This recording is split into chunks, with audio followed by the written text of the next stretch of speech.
ठेवा, कारण की राज्यामध्ये आज 18 मे पासून तर 31 मे पर्यंत धो पाऊस पडणार आहे, मुसळधार पडणार आहे, म्हणून हा अंदाज लक्षात द्यायचा. सांगायचं झालं तर पाऊस मुसळधार कसा असणार आहे, पहिल्यांदा मुसळधार पाऊस सांगतो.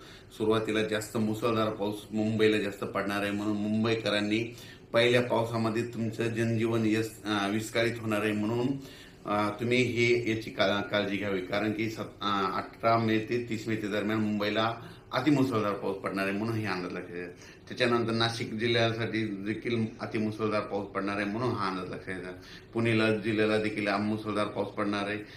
कोल्हापूर जिल्हा, सातारा जिल्हा, सांगली जिल्हा, त्याच्यानंतर संपूर्ण कोकणपट्टी मुसळधार पाऊस पडणार आहे, म्हणजे 18 मे ते 30 मे दरम्यान, म्हणून त्यांनी सगळ्यांनी सतर्कतेची काळजी घ्यायची. आणि राज्यात सांगायचं झालं तर नगर जिल्ह्यात देखील मुसळधार पाऊस पडणार आहे, बीड जिल्ह्यात देखील पडणार आहे, त्याच्यानंतर संभाजीनगरला पडणार आहे, जळगावला पडणार आहे, त्याच्यानंतर जळगावला पडणार आहे, इकडं बुलढाणा, अकोला, अमरावती तिकडे देखील मुसळधार पाऊस पडणार. म्हणजे सांगायचं झालं तर 18 मे पासून तर 30 मे पर्यंत, 18 पासून जवळपास 12 दिवस दररोज 2-2 दिवस भाग बदलत ओढे नाले वाहतील असा पाऊस पहिली वेळ मेच्या शेवटच्या आठवड्यात येणार आहे, म्हणून हा अंदाज लक्षात द्यायचा. मग सांगायचं झालं तर पूर्व विदर्भ, पश्चिम विदर्भ, दक्षिण महाराष्ट्र, उत्तर महाराष्ट्र, कोकणपट्टी, खानदेश, मराठवाडा सगळीकडेच मध्ये जोराचा पाऊस पडणार आहे. कोणतंही गाव याच्यातून वंचित राहणार नाही, म्हणून हा अंदाज लक्षात द्यायचा.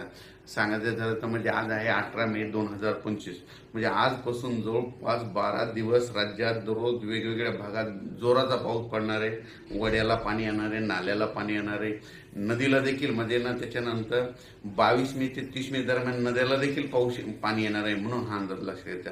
म्हणजे बऱ्याच काही अशा नद्या आहेत त्यांना देखील म्हणजे ओढे नाले वाहणार आहेत, म्हणून हे लक्षात घ्यायचं. आणि नद्याला देखील पाऊस येणार आहे, म्हणून हा अंदाज लक्षात घ्यायचा. पण काय झालं आहे, परिस्थिती अशी की महाराष्ट्रातल्या शेतकऱ्याचे आणखीन शेतं दुरुस्त नाहीत. शेतकऱ्याला सांगू इच्छितो, ह्या म्हणजे 12 दिवसामध्ये काही भागामध्ये पाऊस नसणार, त्यावेळेस तुम्ही काय करा, रोटावेटर, कल्टिवेटर करून तुम्ही तुमचे शेत तयार करून ठेवा.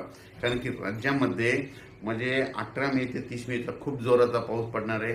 एवढा मान्सूनपूर्व पाऊस तुम्हाला कधी पाहायला भेटणार नाही, इतका पाऊस हा तुम्हाला या ठिकाणी दिसणार आहे. हा मुसळधार पाऊस तुम्हाला सांगायचं झालं तर कोल्हापूर जिल्ह्याला खूप पडणार आहे, त्याच्यामुळे कोल्हापूर देखील नदीला पाणी येणार आहे, म्हणून कोल्हापूरवाल्यांनी लक्षात द्यायची. पुणे जिल्ह्याला देखील झोडपून काढणार आहे, पुणे जिल्ह्यामध्ये देखील अतिमुसळधार पाऊस पडणार आहे.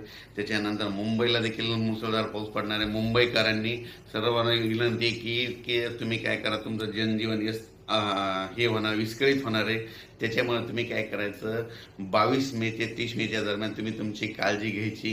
घराच्या बाहेर निघताना जरा काळजी घ्या, कारण की खूप जोराचा पाऊस पडणार आहे. नाशिकला खूप पडणार आहे, उत्तर महाराष्ट्रात खूप पडणार आहे, नगर जिल्ह्यात पहिली वेळ असेल की पहिल्या पावसामध्ये तुमचे ओढे नाले भरून जाणार आहे, छोट्या छोट्या बंधाऱ्यामध्ये पाणी देखील येणार आहेत, म्हणून नगर जिल्ह्यासाठी अंदाजे बाली सगळ्यात जास्त बीड जिल्ह्यात काय झालं, पाणी टंचाई असल्यामुळे बीड जिल्ह्याला सगळ्यात आनंदाची बातमी म्हणजे त्यामध्ये कडाष्टी देखील, म्हणजे त्या ठिकाणी छोटे छोटे बंधारे सगळे ह्या पावसामध्ये तुडुंब भरून जातील, कारण की इतका जोराचा पाऊस पडणार आहे, म्हणून हा अंदाज लक्षात घ्यायचा. परभणी जिल्ह्यात पडणार आहे, बीड जिल्हा, लातूर जिल्हा, जालना जिल्ह्यात देखील खूप पडणार आहे, हिंगोली, वाशिम, नांदेड जिल्ह्याला देखील खूप पडणार आहे, म्हणून नांदेडकरांनी काळजी घ्यायची गरज आहे, कारण की हा पाऊस जोराचा राहणार आहे. त्याच्यामध्ये विजाचं प्रमाण असणार आहे. माझी शेतकऱ्याला परत एक विनंती, विजा कडकडत असताना झाडाखाली थांबत जाऊ नका, कारण की विजा शक्यतो झाडावर जास्त पडतात, म्हणून हा अंदाज लक्षात घ्यायचा.